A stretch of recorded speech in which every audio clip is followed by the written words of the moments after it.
Take two. Good morning, everyone, and welcome to ESSA Sustainable Stories. This is our second episode.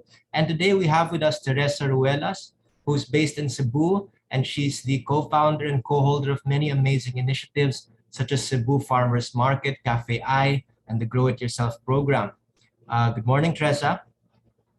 Good morning. Thank you so much for joining us. How are you doing today? Pretty good, actually. A busy day ahead, but good overall.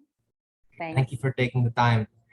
I guess the very first question I'd like to ask you is, how did you get involved in agricultural work and the initiatives that you started? Well, that's an interesting question because I'm really not a farmer. I didn't grow up in a farming community or a farm, and I am probably one of many who have a who do not have a green thumb.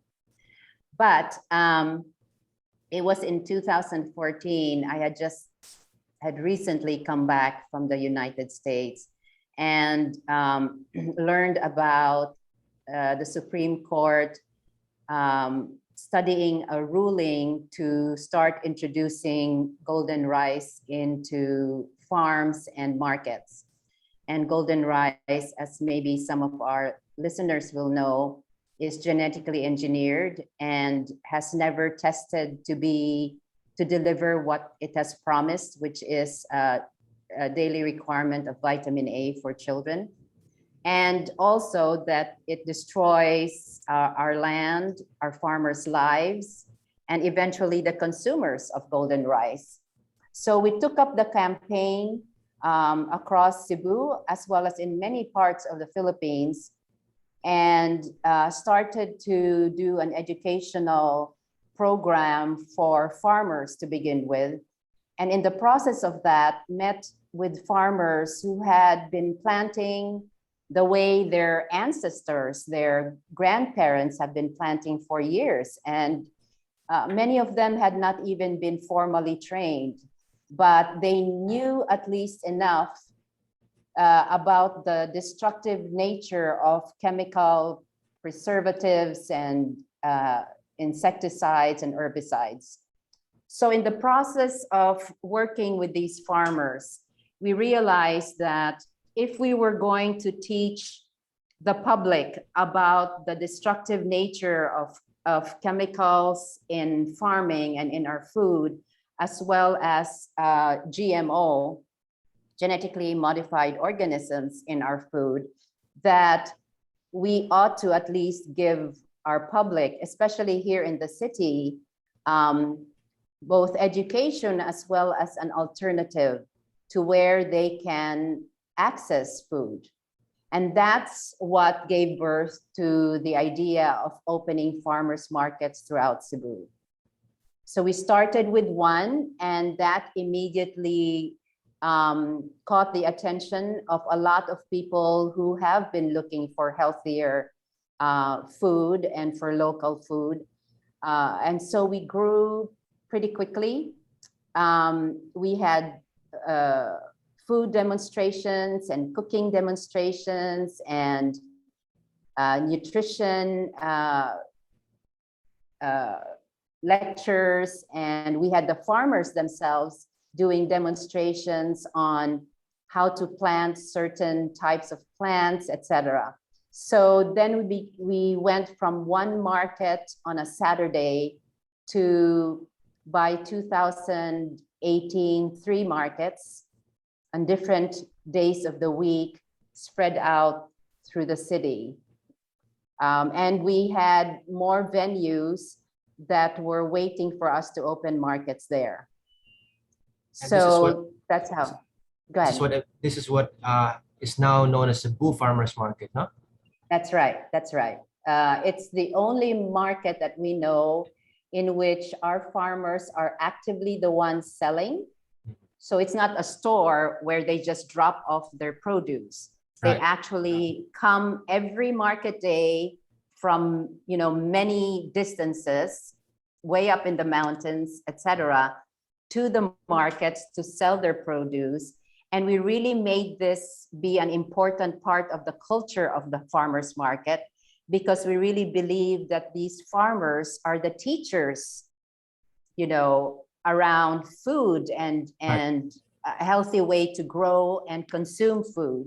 And that is in fact what has happened. Our markets are like these really wonderful food exchange hubs where even food makers have started to sell, and they've made it be a place where they test out their produce and their products in the market. And then a lot of them have grown into larger market spaces like supermarkets. But we have maintained a pretty good following in terms of consumers, as well as more farmers wanting to sell at the market. But because we're very strict about our produce being local, naturally grown, or organically grown produce, that we really want to encourage our farmers to convert. Yeah. And this is what we ask of our governments and the DA, right? Is if they could subsidize farmers so that more of them can convert to organic. So the market really doesn't accept conventional produce, right? No. Conventionally grown. Yes, And how many? Not at all. Cool. How many farmers did you start with, and how many are involved in the program now? It's a difficult question because, we would have as much, even in the beginning, we would have, 15 tables, for example. But even if 2 or 3 farmers were selling at the tables, those farmers belong to larger farming associations. They were not just individual farm owners. So and also at that time, we had the support of the provincial government, who would pick up members' produce along the highway, let's say from the south, coming up to Cebu City, the north. They would stop at different points and pick up produce that was being dropped from the mountains down to these pickup points. So it's hard to tell how many farmers, were really involved. But we would have 14 to 15 tables, and it has, changed over time as there have been more markets. Some of the farmers can't, they want to stay in their farms and keep growing, right? So they can't come to every market day. Yeah. So some come on Saturdays, some come on 2 days a week, and others come on the third market. So 3 markets a week now. Well, this was before the pandemic. Right. Then in March of 2020, we had to close the markets, which really cut off our farmers from their income, their weekly income, which was growing.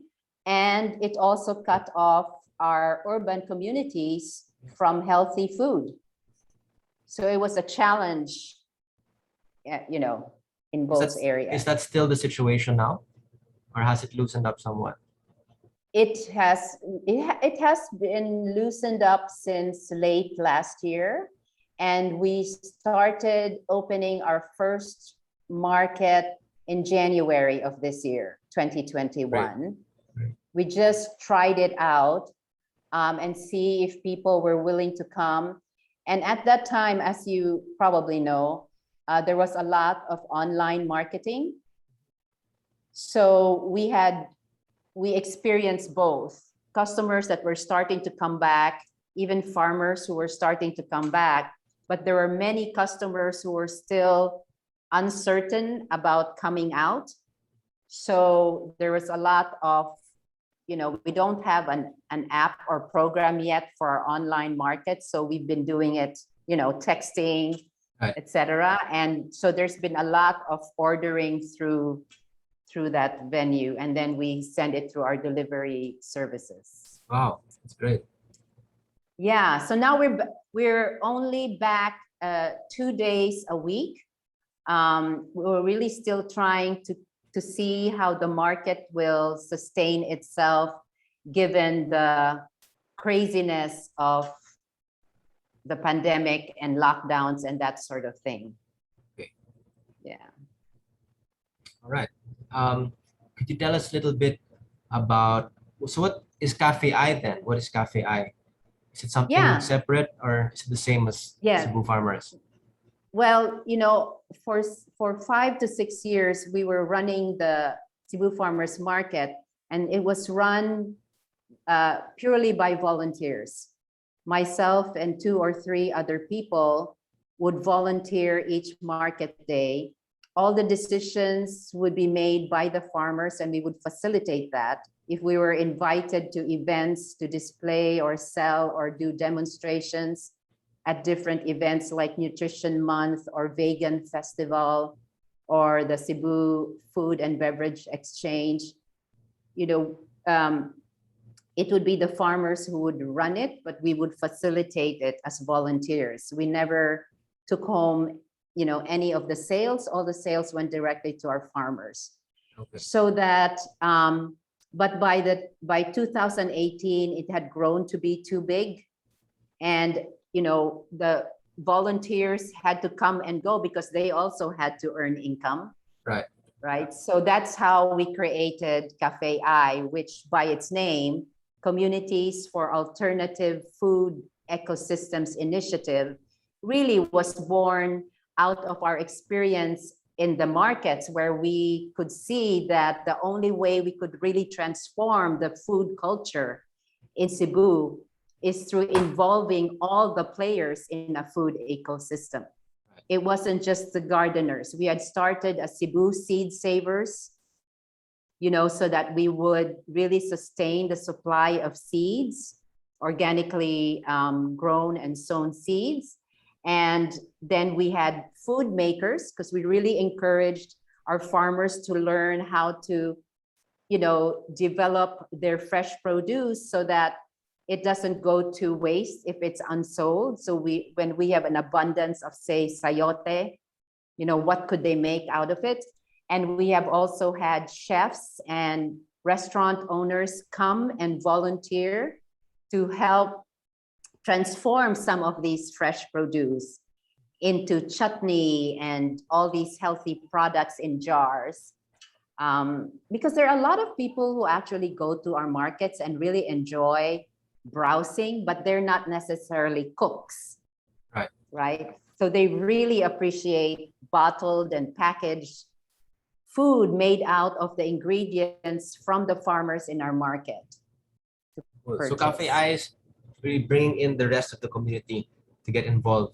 Exactly. And I guess also creating an organizational structure so the organizers are able to get, it's an NGO, no? So you have salaries now and income for the workers. Yes. Yes, and we know what we did was that, so the Cebu Farm project, and then we started to really support the farmers in developing, their farms and their practice, to teach them more of the technology of organic farming. Okay. We helped to set up the biodynamic farming down south, and we started to teach edible gardens. So the practice began to spread beyond just the markets to reach out to more people. Is this Grow It Yourself? Is that one of those initiatives? So the edible gardens that we started to teach in urban settings, to schools, orphanage, etc. When the pandemic hit and the markets closed, we knew that the ones who really were suffering from the lack of not just food, but healthy food during a time of the pandemic were our urban poor, our marginalized communities. And we knew that feeding programs and charity organizations who were giving ayuda, right, help in terms of food, were mostly giving, because they were cheaper, I guess, and plentiful, noodles and canned goods, just the most unhealthy food you can feed a family for months on end. Right. Right? So that's when we transformed our edible gardens workshop into what we're now calling Grow It Yourself Feeding and Gardening. It's an 8-week program, and we've done it for 150 households at a time. And we had to really develop it. And by the end of last year, we had trained over 600 households Wow. in urban gardening.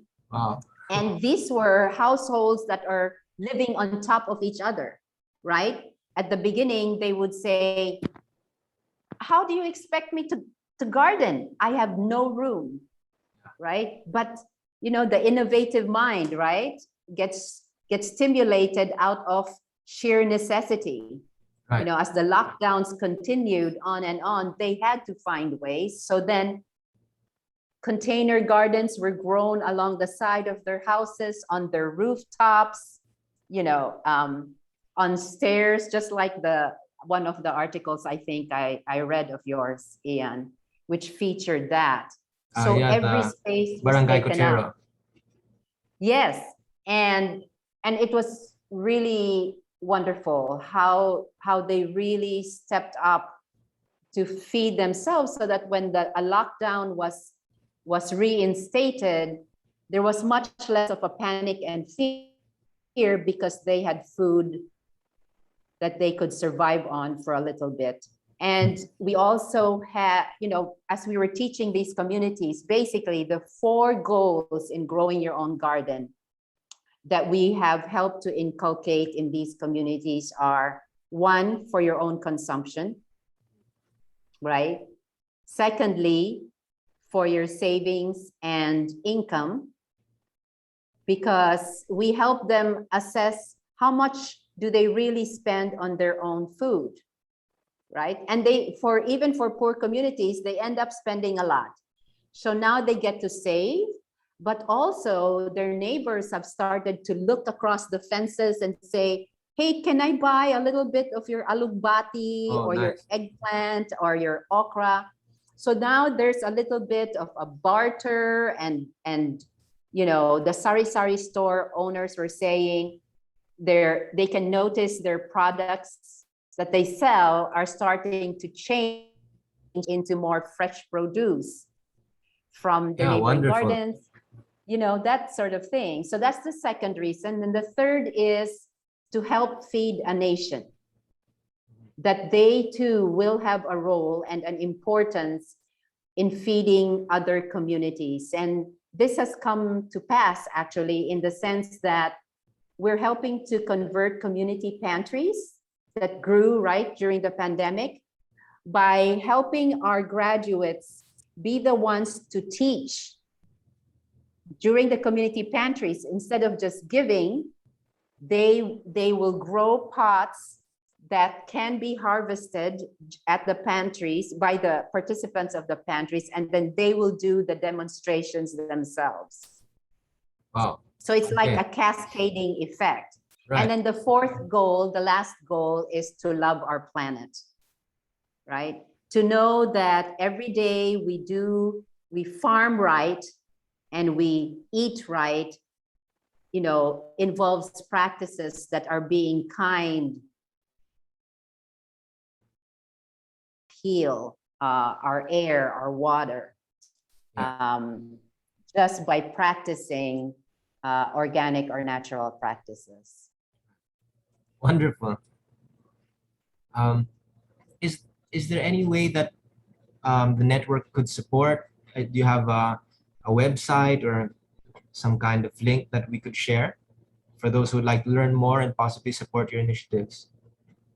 We are in the middle of making a Grow It Yourself website. Okay. And I'm not sure when that's going to be, but so unfortunately or fortunately, we only have Facebook pages. One Facebook page is Cebu Farmers Market. Okay.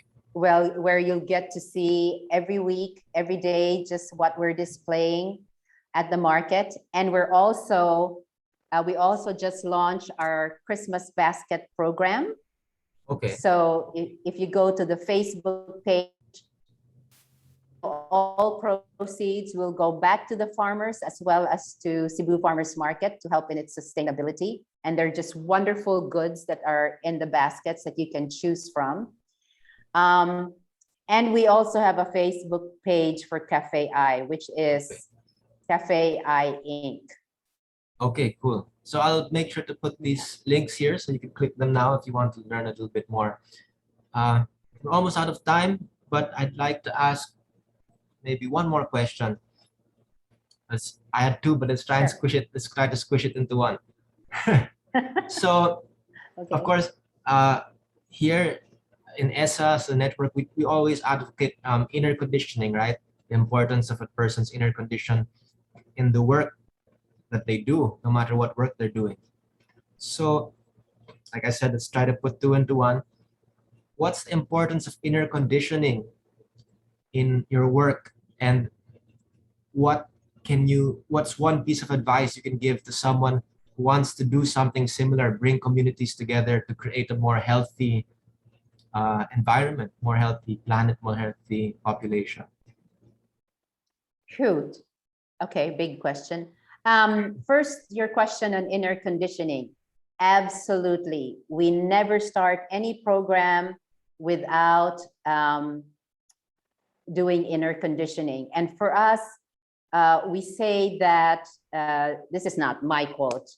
I don't know who said this, but we do believe that the best fertilizer, right, in a farm or garden is the farmer's foot. Yeah. Right? Which actually means that it is very important, the farmer's own well-being and attitude about farming is so important because we bring in the attitude and our gardeners and our farmers because of climate change issues and the weather, suffer in the urban setting, for example, from flooding, etc. So it could really, your will and your interest in it could really quickly die down when the challenges of gardening begin to happen. Right. And so, yes, all throughout the 8 weeks we work with our gardeners, we spend a few minutes in the beginning doing reflection sessions, finding out what it is they're learning, what makes them continue in spite of the challenges. And this is how we both stabilize as well as strengthen their own inner condition. Yeah. So what piece of advice would you give to someone who wants to do something similar and bring communities together? Well, I would say the time is right. Take advantage of now, that there is so much commonly felt need that's experienced by all farmers, by all people, consumers and food makers alike, to actually, strike while the iron is hot, right? So that's one. And have a conversation where this is being felt, that they're not alone, that we can do this together. Because part of the inner conditioning work as well, right, Ian, is having them feel empowered that they too, no matter how big a need they feel they have, that they too can give, can contribute, can make a difference in first their own lives, but in the lives of many. And once those two, the shared common needs as well as a shared vision and an ability to, and a sense that they can make a difference, those three ingredients really help to then, do whatever projects they will, they want to do together. Because the need is huge and the vision, the potential is also huge. Thank you. Okay, so we're running out of time, but thank you, Tresa, for your time. Thank you for sharing all your wonderful and inspiring stories. You mentioned earlier about golden rice. I just wanted to say something very quick, that We have a lot of information on our website. I'll put the links below here so you can read more about it and why it's important that we stop this from being grown commercially. I'll leave you to learn about that on the articles. Again, Teresa, thank you so much for sharing about Cebu Farmers Market, Cafe I, and the Grow It Yourself programs and all the wonderful work you're doing in Cebu. I'm sure that this interview will inspire a lot of people. Like you said, I think the world really needs it now more than ever, no? Yeah, absolutely. Thank you so much, Ian, for inviting me to this program. And if you want to reach out to us, you can probably, like Ian said, he's going to put the Facebook pages. We've actually helped Boholano farmers start their own Bohol farmers market. So we're available to help in any way we can. Okay, you heard it. If you want to set up a farmer's market, you can get in touch with the expert. Oh, well. Thank you. Thank you so much, Tresa. Bye-bye. Thank you, Ian. Bye.